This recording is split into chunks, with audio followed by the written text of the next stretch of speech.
dotés d'un outil qui va leur assurer quelque chose qu'ils n'ont pas parfois ou pas tout le temps au maximum, en tout cas pas tout le temps en même temps au maximum, qui est l'agilité, la flexibilité, l'adaptation, la possibilité d'aller vite quelque part en recherche et en sciences. Et ça, c'est la Fondation Imagine qu'ils ont créée, dont ils sont des fondateurs associés comme des partenaires.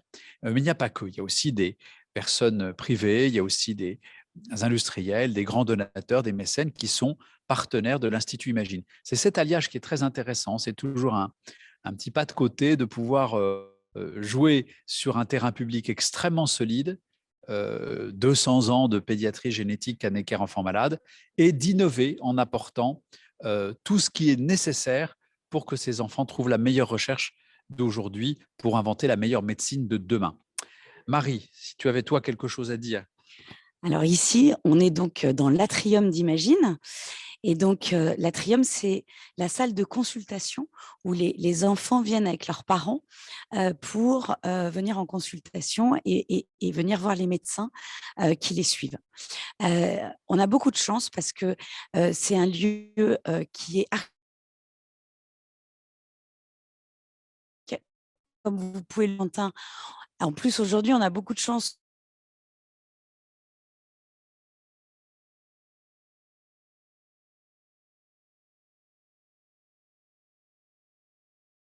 Peu apaisant.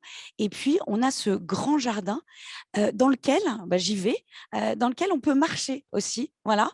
Et les enfants, alors aujourd'hui, il n'y en a pas parce qu'il y a des consultations le samedi matin, imagine, mais à partir de midi, les consultations s'arrêtent. Mais les enfants peuvent marcher dans le jardin. Voilà. Donc, imagine, on peut tout faire. On peut jouer et puis on peut se faire aussi soigner. Voilà. Et cet atrium, en fait, on a beaucoup de chance parce qu'il apporte du coup beaucoup de calme et de sérénité. Et c'est, je pense, le plus grand atrium, ou en tout cas, c'est la plus grande salle de consultation en Europe. Voilà. Donc, on a cette chance-là et d'y travailler du coup tous les jours. Voilà. Merci Marie. Et alors, la suite est importante parce que cet écrin-là, cette espèce de grand atrium, de grand tube à essai, c'est une recette, elle doit se faire au même endroit en alliant ces enfants qui viennent voir, vous l'a dit Marie de Basler, les experts de leur maladie.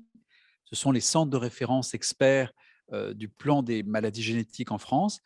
Et aussi sont surmontés, Quentin, tu dois faire très vite monter les étages, premier, deuxième, troisième, quatrième, cinquième, des tâches de recherche. Et, et ça aussi, c'est unique, peut-être cette fois-ci plus uniquement en Europe, mais au monde, d'avoir au même endroit les consultations spécialisées, les questions posées par les enfants et les familles, et en même temps les chercheurs qui sont là pour essayer de répondre à ces questions. Et la garantie que ces réponses puissent revenir rapidement aux enfants est illustrée par la partie, suivez-moi, la partie au fond à gauche, pour ceux qui vont s'en rendre compte, de, de l'atrium. Tu peux passer là?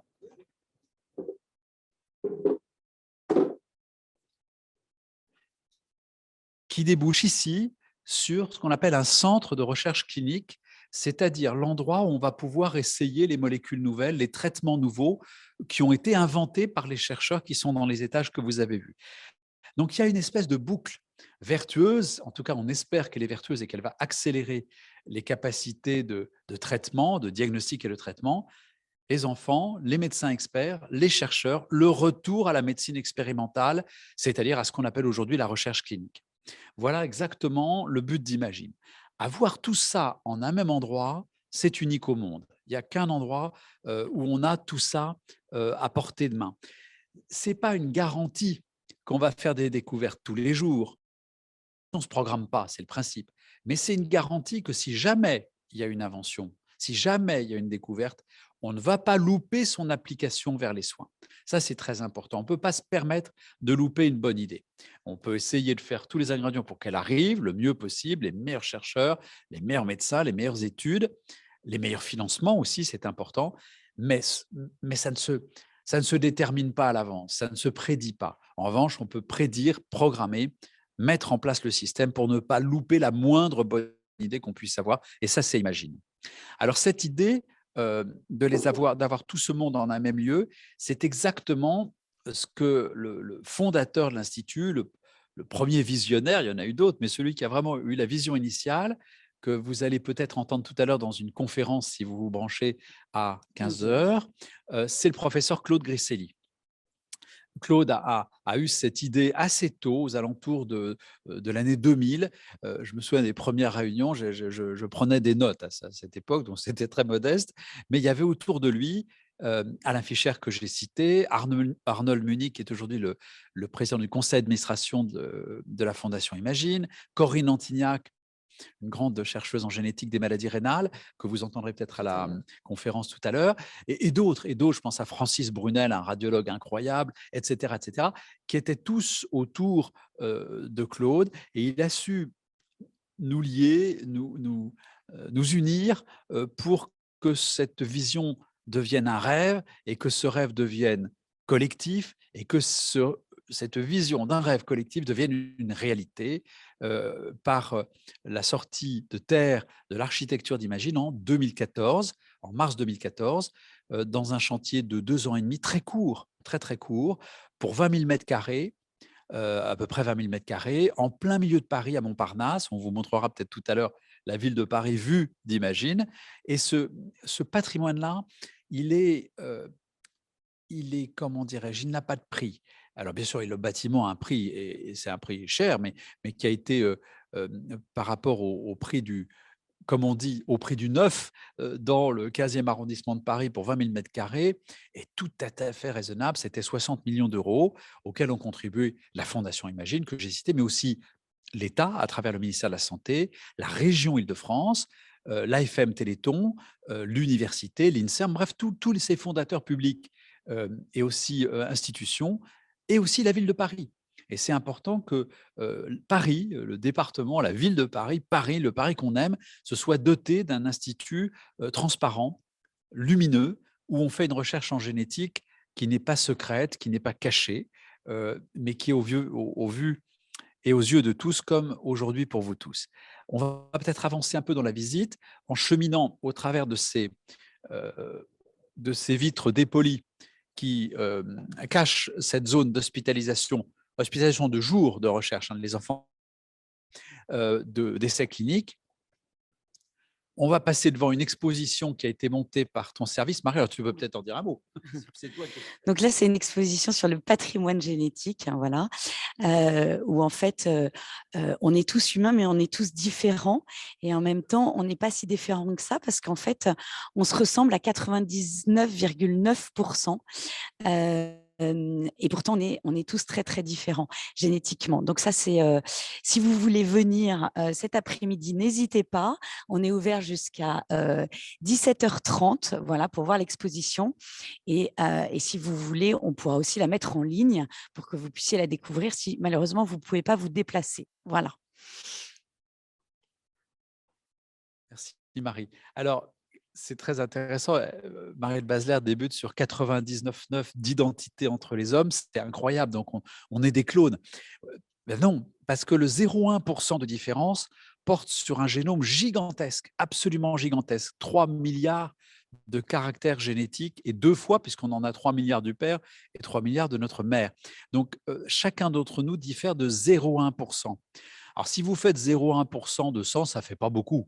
Mais si vous faites 0,1% de 3 milliards, ça fait 3 millions de différences de code génétique. Ça veut dire qu'on est aussi identique qu'on est différent. Ça, c'est difficile à se représenter.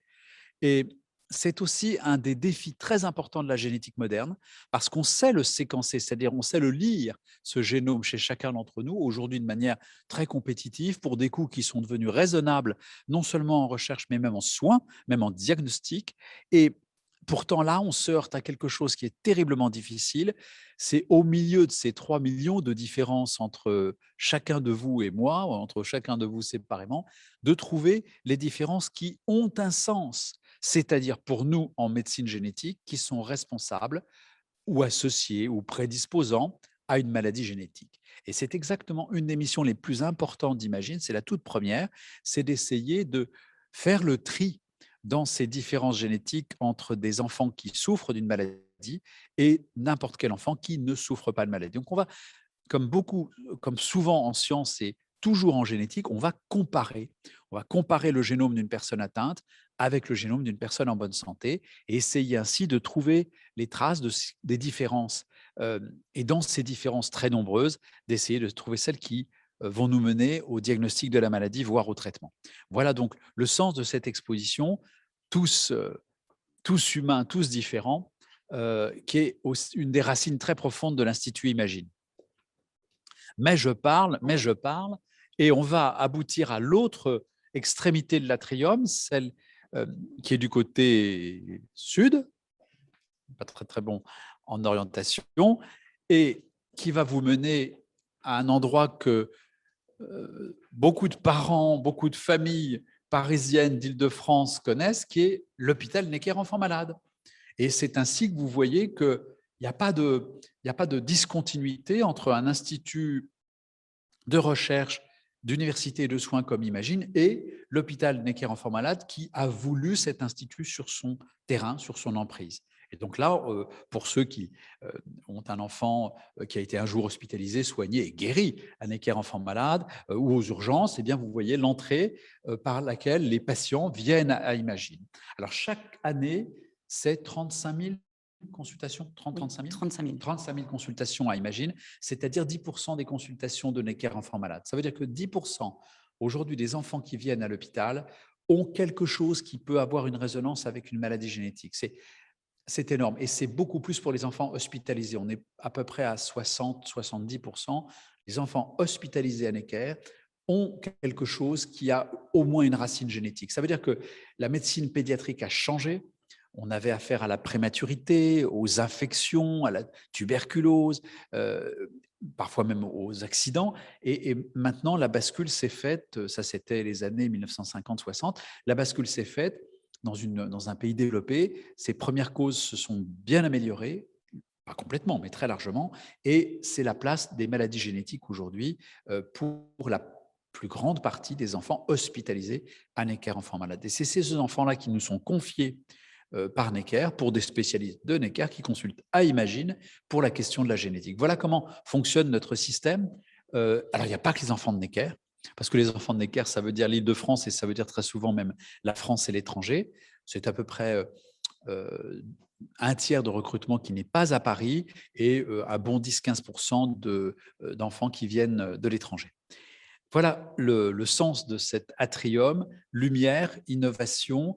Je vais vous montrer, si vous me suivez encore un instant, avant qu'on monte dans un laboratoire, pour vous montrer cette continuité entre les soins, l'accueil, la clinique et la recherche, vous montrer ce grand cube ici, qui a été voulu par les architectes d'Imagine. Il est temps que je les cite parce que j'ai oublié. C'est Bernard Valero et les ateliers de Jean Nouvel, donc des deux architectes absolument prestigieux, qui se sont alliés pour donner à la fois une technicité incroyable à cette architecture. Il faut des soins innovants, une hospitalisation de jour, de l'accueil de consultation, et en même temps de la recherche, et en même temps un centre de séminaire. Pour avoir tout ça, il faut une technologie architecturale absolument inouïe. Donc non seulement ils sont restés dans les clous du budget, non seulement ils ont fait une architecture, comme on dit, un geste magnifique, mais en plus il a du sens, et il nous a donné du sens. Et nous, notre mission, c'est changer la vie des familles et des enfants atteints de maladies génétiques. Eux, leur mission a été de changer la vie de ceux qui veulent changer la vie. Ils ont changé notre vie. Et donc voilà, par exemple, ce grand cube ici. Alors d'abord, il n'est pas vide. On passera peut-être tout à l'heure, mais il est plein de laboratoires qui sont mutualisés. C'est une des forces d'Imagine, c'est d'avoir mis en commun des outils pour des laboratoires différents. Et donc, qu'on soit sur la coursive tribord ou bâbord du paquebot, on peut passer par ces petits laboratoires et avoir des choses qui sont communes à des labos qui travaillent l'un sur les maladies rénales, l'autre sur les maladies épileptiques, par exemple, du cerveau. Ça, c'est très important. Et puis aussi, c'est l'idée qu'on est surmonté par quelque chose qui est à la fois très lourd. C'est lourd, ces maladies génétiques, c'est des maladies douloureuses de la vie, on l'a dit, qui sont extrêmement pénibles pour ces enfants, ces jeunes adultes. Mais ce quelque chose de lourd est en train de s'élever dans l'air. Le cube de béton voulu par Bernard et Jean Nouvel pèse 192 tonnes. Et pourtant, là, il est un peu comme suspendu dans son vol. Et c'est la mission d'Imagine que d'alléger le poids, le fardeau de ces maladies. Et bien maintenant, je vous propose qu'on aille voir, Marie, un laboratoire, c'est ça? Oui. Alors, comment fait-on, les amis? Eh ben, On prend l'ascenseur? Oui, on va prendre Bravo. l'ascenseur, mais du coup, vous risquez de perdre la connexion. Oui. Alors, Mais avant, peut-être, on va faire quand même aujourd'hui, et depuis 15 jours, on a la chance, en fait, normalement, l'Atrium est plutôt dans les tonalités blanches, voilà. Et comme vous pouvez voir, hein, vous avez des personnages très lumineux et puis des jolis visages qui sont là. Et c'est une installation qui a été mise en place par la Maison Dior, voilà. Et en fait, la Maison Dior, qui est un grand soutien d'Imagine depuis le départ, en fait, la Maison Dior avait ces personnages qui venaient illuminer les vitrines de Dior pendant à peu près 3 mois, voilà.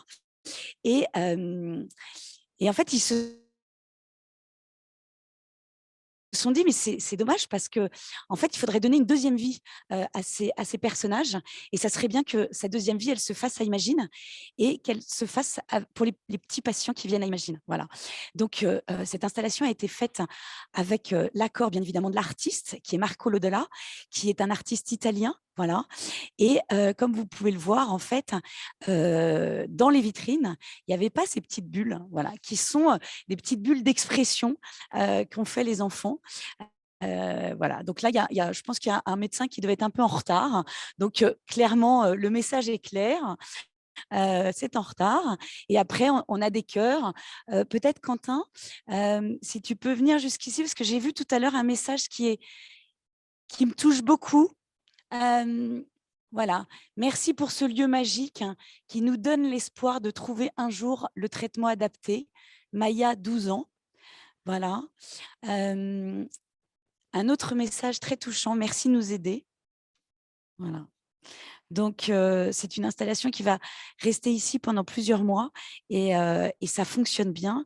Et du coup, j'en profite pour remercier chaleureusement Olivier Bialovos, le directeur de la communication de la Maison Dior, qui nous a permis de rendre possible ce projet. Voilà. Maintenant, je vous laisse aller dans les laboratoires. Juste avant les labos, parce qu'il y a tellement à dire, on vous a parlé avec Marie de l'accueil, de la consultation, de l'étage clinique d'Imagine, c'est le rez-de-chaussée, des étages de recherche, 2, 3, 4, 5, on va s'y retrouver. Il y a un premier étage qui est important, c'est juste l'interface entre la clinique et la recherche. C'est un étage sur les données. Notamment, il y a ici ce qu'on appelle une biobanque, une collection où sont conservés les ADN aujourd'hui de plus de 150 000 enfants qui ont des maladies génétiques pour la recherche, où les données les données cliniques, les données informatiques de ces enfants sont conservées. Il y a des bases de données exceptionnelles sur les maladies rares, par exemple, qui sont ici, plus l'unité de génétique, l'unité de lien avec les industries pharmaceutiques, ce qu'on appelle l'unité de recherche clinique. Bref, tout ce qui est intermédiaire entre la recherche fondamentale des étages 2, 3, 4, 5 et la partie clinique. Et puis en dessous, on ne va pas y aller parce qu'on n'a pas le temps, puis il faudrait que vous mettiez tous des combinaisons spéciales, mais on fera une visite. Et en dessous, là, vous voyez, là qu'on a la flore, en dessous, il y a la faune. En dessous, c'est des laboratoires de modèles animaux. Vous savez que pour essayer de tester de nouveaux médicaments, de tester de nouvelles hypothèses, on modélise les maladies. C'est-à-dire qu'on essaie de les reproduire sur plus petit que nous, des cellules, mais aussi des animaux. On le fait avec parcimonie, on le fait avec beaucoup de précautions éthiques, bien sûr, mais avec des animaux comme la mouche, comme certains vers ou comme certains poissons qu'on appelle les poissons zèbres, qui sont modélisés pour essayer de reproduire des maladies dans le but de trouver des traitements pour les enfants. Je ne voulais pas oublier le sous-sol d'Imagine. Allons vers les laboratoires.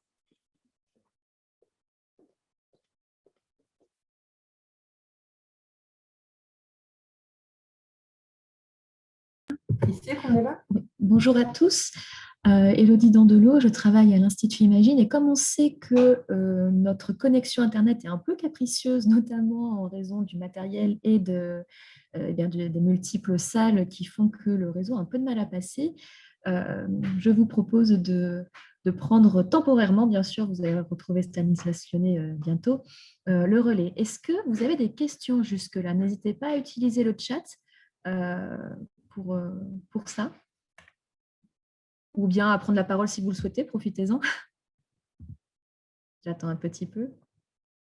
On pourra les transmettre à Stanislas après les questions s'il y en a, n'hésitez pas.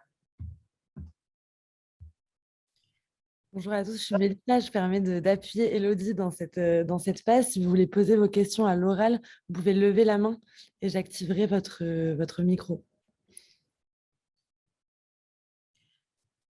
Après, je peux peut-être apporter une toute petite précision en plus par rapport à ce qui a déjà été présenté de l'Atrium. Le webinaire sera-t-il disponible en replay? Mélissa? Oui, tout à fait. Normalement, on enregistre cette conférence pour pouvoir vous la proposer en replay ensuite sur notre site et nos réseaux sociaux. N'hésitez pas, hein, s'il y a des questions, je me couperai moi-même la parole, pas de souci. Ah, je vois que… Vous nous entendez? Oui. Oui, alors voilà, on va vous laisse la reprendre. parole. Merci beaucoup, Élodie et Mélissa. Donc, voici maintenant, imagine, vue d'en haut, vue de l'étage, le troisième étage. Donc, ce qu'on vous a montré tout à l'heure de l'Atrium, vous l'avez maintenant dans cette perspective. Là encore, si Quentin, tu peux nous montrer d'où vient la lumière, je trouve, moi, c'est à titre personnel, un des endroits que je préfère, c'est comment la lumière est capturée par l'Institut Imagine et rendue ensuite à la recherche. On va aller vers un des laboratoires pour vous montrer, à titre d'exemple, voyez le grand cube architectural dont vous pouvez constater qu'il est ni vide, mais plein de laboratoires, de ces petits laboratoires partagés. Alors, c'est par exemple des laboratoires pour doser l'ADN, pour extraire l'ADN, pour ce qu'on appelle amplifier l'ADN, qui sont communs aux différents labos de recherche de cet étage. Et puis, si on avance encore un peu plus loin, on va aller…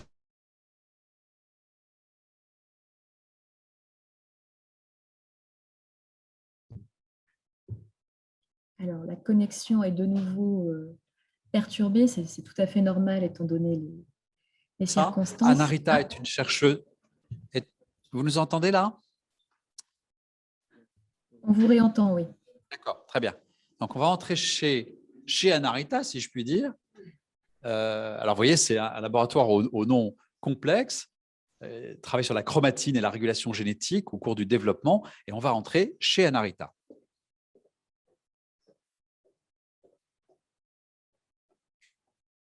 Ah voilà, elle est là, Anarita? Non, non, bonjour. Donc voilà, nous voilà dans un laboratoire avec des chercheurs, c'était pas forcément prévu, mais vous voyez qu'ils cherchent même le samedi après-midi. Et vous avez la structure très classique d'un laboratoire avec des bureaux pour les chercheurs. Ces tables, vous savez, on les appelle les paillasses. C'est le nom traditionnel de ces espaces d'expérience pour les chercheurs.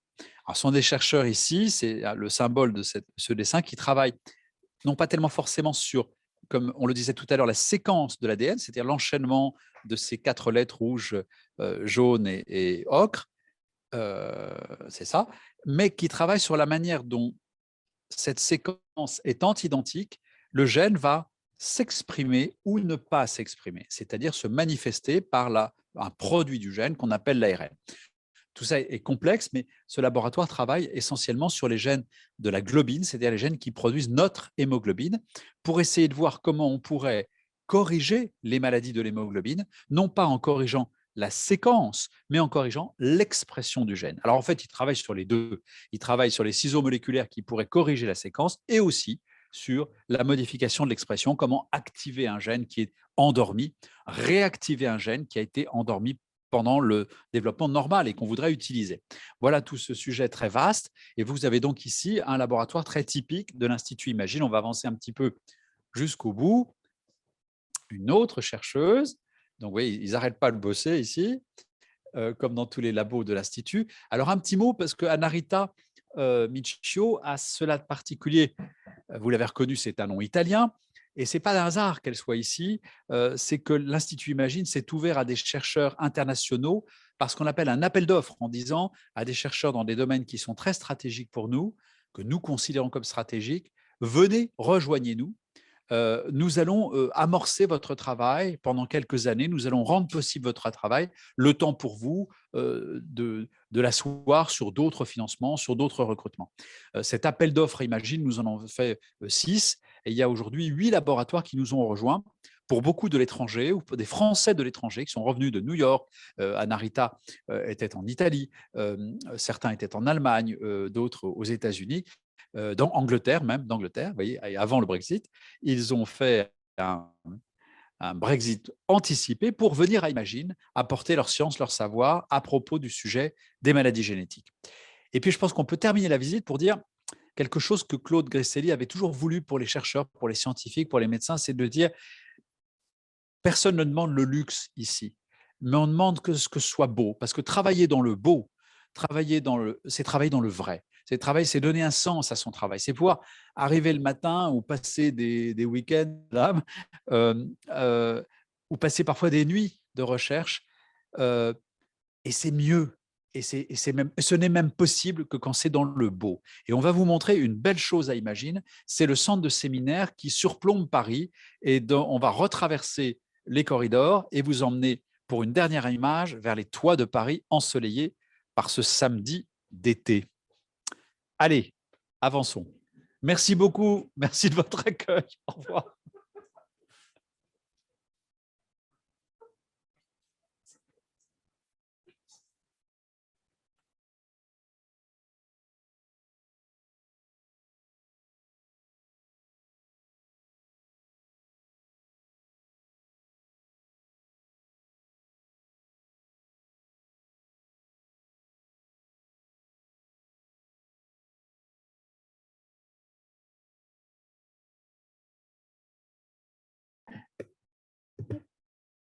Donc après ce passage dans les laboratoires, l'équipe embarquée va reprendre les ascenseurs, car en fait, vraiment, tous ces espaces sont connectés les uns aux autres. Le centre de séminaire où ils vont vous emmener, les chercheurs y vont régulièrement, c'est là où les thésards font aussi leur soutenance, et beaucoup d'événements scientifiques. La vie scientifique peut vraiment prendre vie à cet endroit-là. Est-ce que si vous avez des questions? Je sais que je me répète, mais souvent on n'ose pas trop, donc surtout n'hésitez pas à en poser si vous en avez avant qu'on ne reprenne le groupe. Merci Fred pour votre question, on la transmettra. Sera-t-il exporté à l'étranger en faisant d'autres instituts de ce type? Pour donner un début de réponse, il faut savoir que les IHU, donc les modèles d'Imagine, il y en a déjà plusieurs en France. Ça avait répondu à un appel d'offres. Après, à l'étranger, je pense que Stanislas pourra vous en dire un peu davantage tout à l'heure. On transmettra la question. Merci.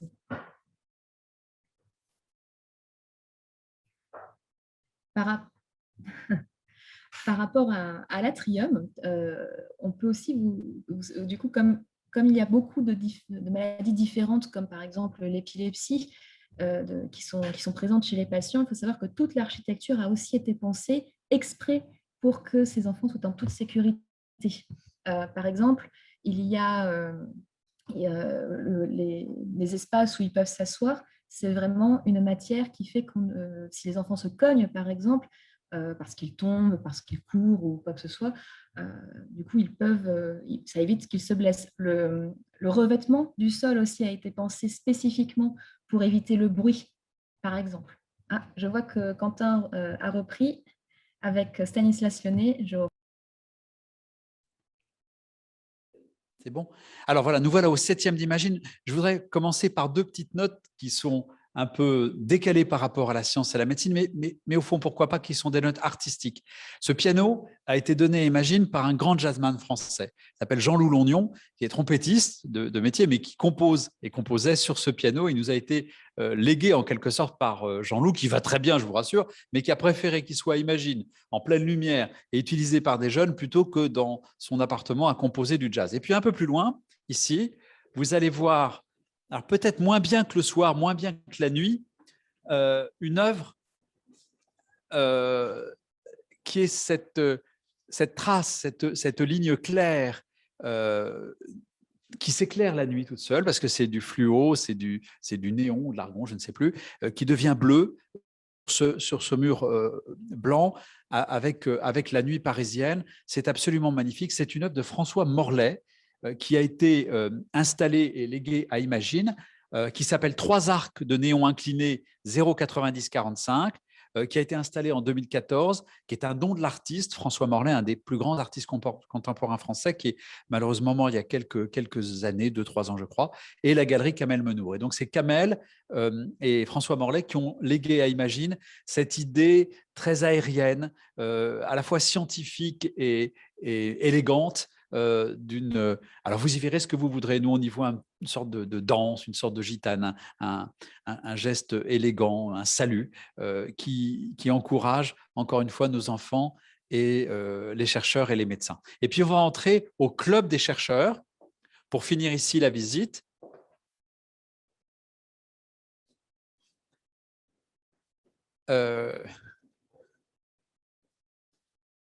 Alors là aussi, ça a été voulu de Grisselli, par tous ceux qui l'entouraient, mais aussi par les médecins et les chercheurs, de dire on a besoin de se retrouver de temps en temps. On retrouve le même thème, c'est pas luxueux, c'est pas une cafétéria, c'est pas un rooftop, mais c'est formidable. C'est l'idée que on cherche à Paris, pour Paris, avec Paris, et que Paris est à nos yeux, je ne peux pas dire à nos pieds, j'ose pas le dire parce que ce serait arrogant et prétentieux, mais Paris est là en tout cas, que l'on peut voir. Et croyez-moi, quand des amis, des collègues, des coopérateurs, des collaborateurs viennent de l'étranger à Imagine pour une séance de travail, pour une thèse, pour un programme de recherche en commun, on les emmène souvent là prendre un café ou avoir un plateau repas. Et leur réaction est toujours la même, c'est de dire « Ah, il y a une belle médecine, il y a une belle science, mais ça aussi, c'est très beau. » Et c'est ce mot que je voudrais terminer sur ce mot de beauté, parce que c'est ce que Claude et les architectes avaient perçu. On parle de geste architectural, le geste qui veut conduire depuis ces malades, depuis ces enfants, ces familles, jusqu'à un diagnostic et à un traitement, en passant par des soins innovants et une prise en charge adaptée. C'est aussi un beau geste. Et donc, ça ne pouvait se faire que dans quelque chose qui est une esthétique galante, élégante et aujourd'hui lumineuse, brillante, grâce au soleil et grâce à Paris. Marie, je te laisse la conclusion. C'est gentil. Je vous propose, pour ceux qui veulent du coup plonger dans l'ADN de l'architecture du lieu, de rester connectés, et à 15h commencera la conférence. Voilà. Vous aurez l'occasion de pouvoir écouter Claude Grisselli et Bernard Valero, l'architecte qui a travaillé avec Jean Nouvel, Corinne Antignac, une chercheuse qui dirige un laboratoire ici et qui a suivi les travaux, et puis Stanislas. Voilà, donc en tout cas, si vous avez aimé, dites-le nous. Et Ah oui, alors une question, pardon. Oui, il y avait quelques questions, Stanislas notamment. Est-ce que des conférences permettant de découvrir les travaux des chercheurs auprès du grand public sont organisées à Imagine ? Oui, c'est une très, très bonne question. Merci, Mélissa. Oui, c'est vrai, mais ces conférences ont pris un virus dans la tête, c'est-à-dire qu'on a dû ralentir pendant maintenant près de 2 ans, malheureusement 1 an et demi, mais il y a eu des grandes conférences grand public à Imagine.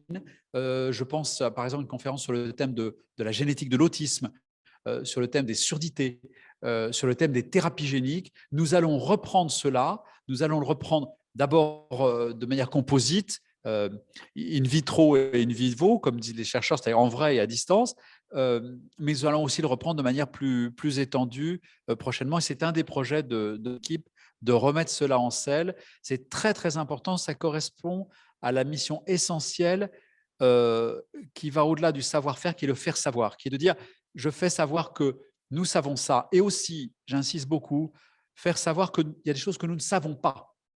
Les 3 mots terribles qui tuent, ou il y en a 4 d'ailleurs, je ne sais pas, il faut pouvoir les dire en médecine, en sciences. Et je parlais de l'épidémie, de la pandémie Covid, ça a été des moments aussi terribles pour la science et la médecine parce qu'on n'a peut-être pas, à certains moments, assez dit je ne sais pas. Et ça, c'est ce que le grand public doit savoir, les limites des connaissances. Et les limites des connaissances, elles sont capitales parce que c'est le début de la recherche. Et on est là pour ça, pour dire de moins en moins je ne sais pas. Donc oui, bien sûr, elles vont reprendre. Elles vont reprendre donc dans un mode à déterminer, et puis très certainement mixte, en vrai et à distance téléconférentielle, si je puis dire. Il y avait une autre question tout à Oui, l'heure. il y avait une autre question auquel Élodie avait commencé un peu à répondre, mais tout le monde, je pense, serait preneur de votre réponse à vous. C'est cet institut unique au monde sera-t-il exporté à l'étranger en faisant d'autres instituts de ce type? Alors, on en a l'ambition.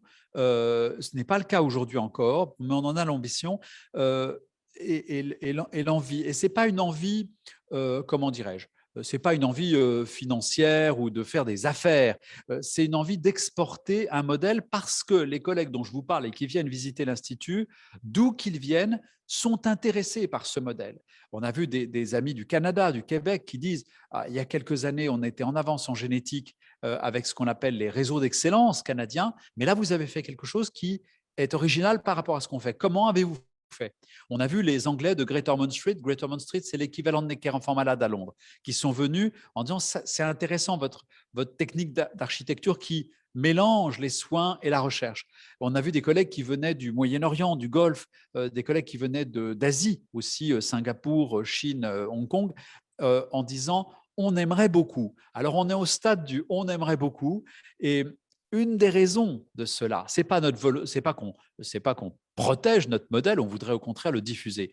Une des raisons, c'est que c'est un tour de force. C'est extraordinaire. Il y a à la fois une intention lointaine. Necker Enfants Malades, c'est 1802, hein, c'est plus de 220 ans de pédiatrie.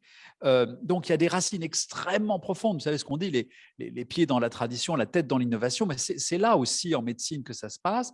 Et donc il n'y a pas beaucoup d'endroits au monde où il y ait des racines si profondes dans la science et la médecine. Et en même temps, il faut la capacité d'innover et d'arriver à trouver quelque chose d'incroyable, c'est-à-dire en 2011-12, 20 000 mètres carrés en plein 15e arrondissement de Paris, dans l'emprise de l'assistance publique, sans déranger le voisinage et les riverains, avec un investissement extrêmement lourd, mais raisonnable en termes de construction moderne, avec un résultat esthétique et de grande beauté. Bref, un miracle.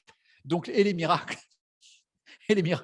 ça ne se prédit pas et ça ne se réalise pas partout. Donc oui, il faut exporter, imaginer son modèle, mais c'est très difficile, non pas que nos collègues ne le veuillent pas, mais parce qu'il faut les ingrédients de ce miracle sur place et ça ne se trouve pas partout.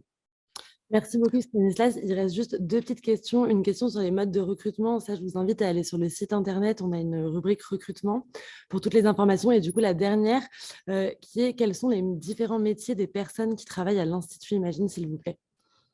Alors, c'est très intéressant parce que comme il y a ce concept soins, recherche, valorisation de la recherche, communication, etc., au même endroit, il y a des métiers multiples. Je dirais que les grands chapitres de métiers, c'est la médecine. Mais il n'y a pas que la médecine, il y a aussi des pharmaciens qui sont actifs là-dedans. Donc, la santé, on va dire. Et on a des internes, des chefs de clinique, des étudiants en médecine, des médecins des hôpitaux. C'est un premier groupe. Il y a un deuxième groupe très lié à eux qui sont des universitaires en médecine, des enseignants de la médecine, des professeurs, des maîtres de conférences, des chefs de clinique, des assistants qui travaillent à la fois en recherche et en soins. Des personnalités qui, par elles-mêmes, incarnent, imagine, et les deux facettes, la clinique et la recherche. Il y a aussi des chercheurs purs, si j'ose dire, des scientifiques qui parfois étaient médecins jadis et ont choisi une carrière de pure recherche. Il y en a beaucoup à imaginer, des scientifiques, de l'INSERM en particulier, quelques-uns du CNRS, certains de l'université aussi. Et puis il y a des ingénieurs et des techniciens. J'insiste beaucoup sur ces professions-là et les jeunes parmi eux, parce qu'ils portent des expertises incroyables, des savoir-faire qu'on nous envie. Non seulement en France, mais dans le monde entier, sur la modification génétique, sur les études d'expression de gènes, sur les mécanismes de maladie, la modélisation dont on parlait tout à l'heure. Voilà encore des métiers, tout un groupe de métiers, ingénieurs, techniciens. Et puis, il y a un dernier chapitre qui s'est ouvert, c'est celui de la Fondation Imagine elle-même, c'est-à-dire un chapitre qui est fait de personnes qui ont pour métier de rendre possible Imagine et surtout de le rendre durable et pérenne. Par exemple, la communication, c'est toute l'équipe de Marie de Basler qui vous reçoit aujourd'hui. Par exemple, la levée de fonds, c'est des personnes qui sont spécialisées dans le métier et d'attirer la bienveillance, la générosité autour d'Imagine, les mécènes, les donateurs. Par exemple, la valorisation, ceux qui vont être en lien avec les entreprises, avec les industries, pour créer des partenariats, des exploitations communes, des idées, des projets de recherche communs avec Imagine. Mais il y a aussi du réglementaire, du judiciaire. On ne fait pas de la génétique sans cadre bioéthique, sans cadre juridique. Il y a aussi de l'informatique. L'informatique est extraordinairement importante. Voyez toute cette déclinaison de métiers incroyables par le socle public d'Imagine, par la recherche, par les soins et par l'accélération du système et ce qu'elle implique de métiers nouveaux dans un institut comme le nôtre. Donc, vous voyez, il y a beaucoup de perspectives de carrières différentes à Imagine et c'est une des grandes richesses de pouvoir réunir des talents aussi diversifiés et qui contribuent au même objectif. Marie, j'ai sûrement oublié les tas de métiers. Oui, alors ça tombe bien parce que ça fait une très bonne transition. Il se trouve que pour la semaine de la science, on va organiser une conférence justement qui va présenter tous les métiers à la fois scientifiques, mais pas que scientifiques, c'est-à-dire comment cet institut fonctionne et notamment aussi pour répondre à tous les jeunes qui potentiellement se posent des questions sur je voudrais faire de la recherche, mais voilà, qu'est-ce qu'il y a comme métier? Qu'est-ce que je peux faire? Donc, rendez-vous le 10 octobre prochain à Imagine et aussi en distanciel, voilà, pour vous présenter tous ces métiers. Je te laisse conclure parce qu'après, on va enchaîner. Merci beaucoup, Marie. Merci Quentin, merci Clémence. On ne vous a pas vu parce que vous êtes de l'autre côté de la caméra et des écrans. Merci Mélissa et Elodie à l'écran de nous avoir ainsi tous conduits dans Imagine. Nous quatre, mais aussi tous ceux qui nous écoutent. Rendez-vous dans quelques minutes à 15h pour une conférence absolument que je trouve exceptionnelle parce que c'est au fond, là c'est l'appetizer comme on dit, hein, c'est l'apéritif, c'est le teaser, mais vous allez avoir l'architecte d'Imagine, le visionnaire d'Imagine. Ah voilà, il est en train de contrôler son bâtiment. Oui. Il n'y a pas un mois ou une semaine où il ne vient pas Imagine pour voir si ça va bien. Donc voilà, c'est Bernard Valero. Vous allez le retrouver avec Claude Grisselli, qui est donc celui qui a eu ce concept, cette vision, et Corinne Antignac, professeure de génétique, chercheuse, scientifique, et qui a été je pense, la chercheuse, la scientifique la plus impliquée dans la construction d'Imagine et dans son développement. Parce qu'elle vous le dira mieux que moi, c'est un institut, c'est une des fiertés locales. Il a été fait, bien sûr, avec une vision. Il a été fait, bien sûr, avec des architectes prestigieux, mais il a été fait avec les utilisateurs. Il a été fait avec les scientifiques, au premier rang desquels Corinne Antignac, que vous allez retrouver. Merci beaucoup de nous avoir joints dans cette visite. À très vite et à tout de suite même, à 15h pour la conférence Valero Grisselli Antignac.